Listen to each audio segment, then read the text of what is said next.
Alright boys, welcome back to another JJDL video. Today, the week 6 team builder versus brother, who you can check out at the top right hand corner.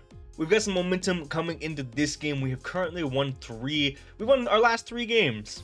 Iron Boulder has been a tremendous help, and I think honestly we've just simply been playing and prepping a little bit better since the transactions, so shout out to those. Boulder, obviously the big standout, but Frostlass came in clutch last week as well.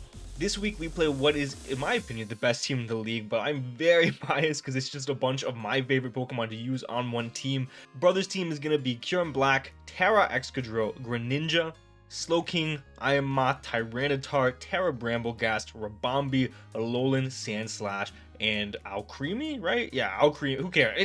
Alcremie, it's not counting. So the big threats in this matchup, Kyurem Black, we don't have a lot of counterplay for it. BizDef, Skarmory can kind of do it, but obviously a mixed Kyurem Black, in my opinion, does the best in this matchup. And even a physically offensive Kyurem Black that's adamant with Fusion Bolt has a chance to KO our Skarmory. So that's not great, obviously not ideal. We don't have the best switch-ins in the world.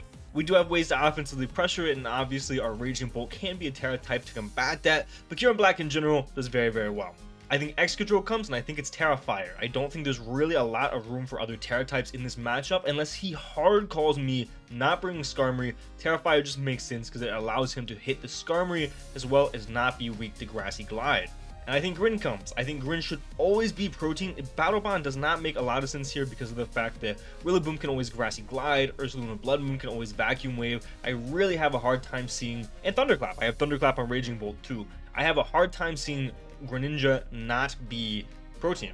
Slowking is a Pokemon that I think could come. It definitely matches up kind of well, but we have Raging Bolt, Iron Hands, and Rillaboom, so it kind of deters him a little bit in that sense, but it's also a good specially defensive check to Ursaluna Blood Moon. So if it does come, it is going to be for that. Iron Moth could come. Iron Moth offensively does really well, and if he does decide to get the webs up with Rabombi, booster speed can go crazy. Dual stabs plus energy ball is plenty to destroy my team. He could also be booster special attack with agility. It's hard for him to ever really get an agility off, but if he does, Tyranitar I think is obligatory just because I think Excadrill with Tera Fire does very, very well. And if he doesn't bring Tyranitar, it doesn't have as much of a use case. It could still be brought with like a Rapid Spin Sword Stance set, maybe, but Tyranitar, as bad as it does in the matchup, I think has to come if Excadrill comes. Bramblegast is funny. It's his Tera Captain. I think he's going to bring it just because it's hilarious. It's into me. I hate Bramblegast. Everybody knows it, and I always draft it. So I would honestly be a little shocked to not see Bramblegast. I also think there's some sort of a level where he tries to hazard stack me and does not Tera the Bramblegast, although he could. Because while Skarmory walls it, as long as Bramblegast is around, my only removal is Spin Blastoise, and I obviously cannot get that off. Rabombi is alright, it can get webs up, and that's about it. And then the last 2 Pokemon, Alolan, Sandslash, and Alcremie, should never come. The 6 that I ultimately expect are going to be Kyurem Black, Excadrill, Tyranitar, Grin, Slowking, and Iron Moth. So top 6, although instead of Iron Moth, it could 1,000,000% be Bramblegast. And I also think Rabombi has some of a use case. If he wants to force webs specifically for the Iron Boulder, he could, but in general, webs don't really affect my very slow team that has a lot of priority. As far as the Pokemon that we are bringing, the first Pokemon is, of course, going to be Raging Bolt. Raging Bolt has a lot of versatility in this matchup. Obviously, it's our Tera Captain. It can do a couple of different things. I opted to go for a more specially defensive Raging Bolt here for the Iron Moth as well as the Grin. We have a couple of different ways that we could combat those 2 specific Pokemon, namely AV Iron Hands, but I found an Iron Hands set that I liked a little bit better, so we're going with a more specially defensive Raging Bolt. We're going to be simply 4 attacks with leftovers to not only mitigate sand chip, but if there is no sand, actually gain recovery. Volt Switch is really good for momentum with this specific team. We are bringing Thunderclap, keeps the Grin in check, and as well as doing a ton of damage to Tera Fire Excadrill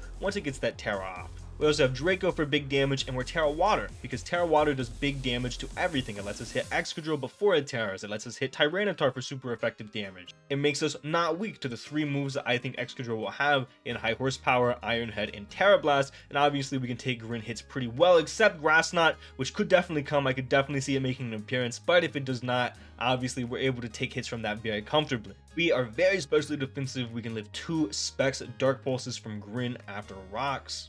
We can take 2 Excadrill High Horsepowers if he is adamant, and then we went the rest into Special Attack. Not a lot to overthink with this set. This set's just here to be a pivot and to do big damage and soak up hits from the Grin as well as the Iron Moth. Alright boys, our next Pokemon is going to be Uncle Mike. We're going to be a more offensive Iron Hands this week, and we're actually going to be a lead because we do not match up poorly against 80 Pokemon that our opponent can lead unless he leads some sort of weird Terra Excadrill that we are not expecting, or he leads Ribombee. And even if he leads Ribombee, we can bring it down to Sash or do a ton of damage as we assume that he gets webs out.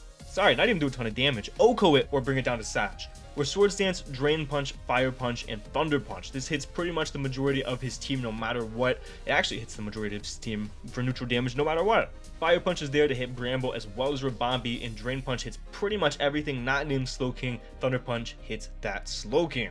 We're going to be lead, we're going to be booster attack. We have Swords Dance tacked on. I don't know if we're going to click it or not. It depends on what we lead into, but we can get off a booster attack immediately and do a ton of damage and put brother in a tough spot depending on what he leads. The two leads that I most expect are Tyranitar or Grin, both of which obviously we match up very well into. We have to be careful of Grin having extra sensory, but other than that, we can just fire off a Thunder Punch if we're really worried about that.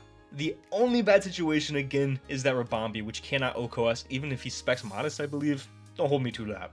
We can take 4 hits, if that makes any sense, from Kyurem Black Icicle Spear, and then we put the remaining 140 into Attack Adamant. This set, I think, will catch him off guard. I've really enjoyed putting myself in prime positions early to try to condition my opponents to make some sort of telegraph switch, and I think that Iron Hands does that very well. You can force out like the Slowking and basically force a KO immediately, and I just find it very hard for our opponent to switch into this Pokemon early. Next up, we're going to have a Fizz Def Ursaluna Blood Moon. This is our best Excadrill check in the matchup, unless he goes Terra Grass. Like, that could happen, but then he's walled by Skarmory. So I'm not too worried. This is specifically for Terra Fire Excadrill. We can wall it pretty easily. We have Moonlight, even though there is sand, there is some usability. It was either that or Yawn. We didn't need another move. Realistically, the Moonlight gives us the recovery outside of the sand.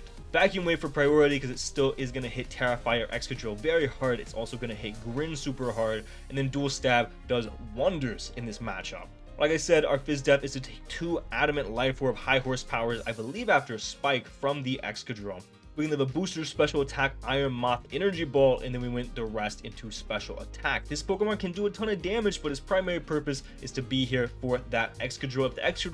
If the Excadrill does not come, or if it's a different Terra type than what we're expecting, we're going to have to pivot a little bit, but I feel very confident that more times than not, this Ursaluna Blood Moon is going to be able to take on that Excadrill. Next up, super quick set, we've got Banded, Iron Boulder, Shoulder Day. We're going to be Quick Attack, Mighty Cleave, Close Combat, and Throat Chop. Quick Attack for some weird late game situations where I think it might help. Mighty Cleave does not have a resist on our opponent's side of the field except Excadrill, and that's also going to make him think twice about terroring with Excadrill, so we can put him in a tough spot with that. Close Combat hits that Excadrill super effectively, also has some good reads on things like Tyranitar and Kyurem Black, and then Throat Chop is for a good click into Brambleghast as well as Slowking.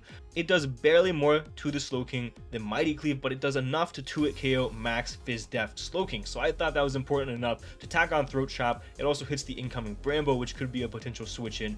I thought it fit well. We are just max speed, max attack. This is to speed tie a potential Ribombee, do as much damage as possible. Very simple set, gonna be a breaker this week. Next up, we're going to have Skarmory, mandatory bring, just in case for whatever reason he is not Terra Fire Excadrill or he wants to Terra his Brambleghast. We have to bring Skarmory. This also makes it to where Brambleghast does not want to Terra, and we're able to deal with it a little bit better, specifically with this Skarmory as well. Spikes are very good into our opponent if we can get them up early. His only spinner is going to be Excadrill. Getting those spikes up is going to make it a lot tougher for our opponent to switch in.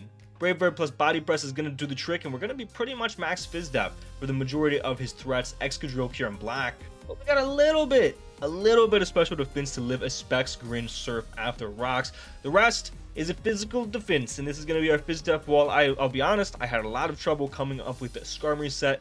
I think this one does fine. I'm sure there's a better one in this matchup, but for what it is, I think it does well. And then lastly, we have Blastoise. I debated on Rillaboom in this slot a lot, but I ended up going with Blastoise to help alleviate pressure from both the Greninja and the Iron Moth. I think Raging Bolt struggles with them just a little bit, and it was pressured a little bit too much, and I would rather have that EV Blastoise in the back that helps with both, rather than the Rillaboom who has Glide to potentially help with an off-Terra Excadrill or a Battle Bond Greninja.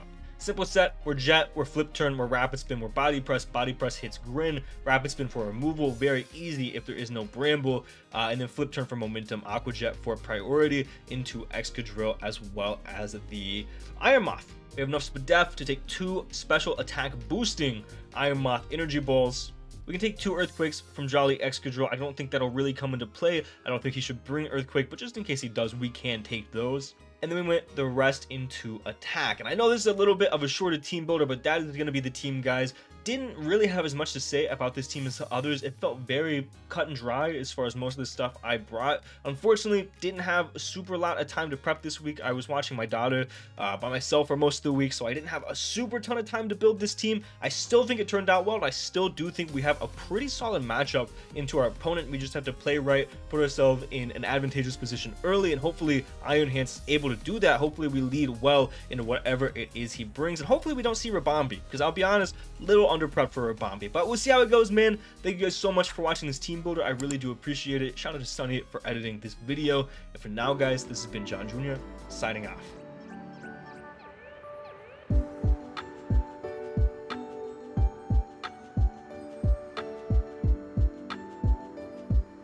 We've got some momentum coming into this game. We have currently won 3 of our last 3 games. I don't know why I said it like that. That was a little weird. We won our last 3 games.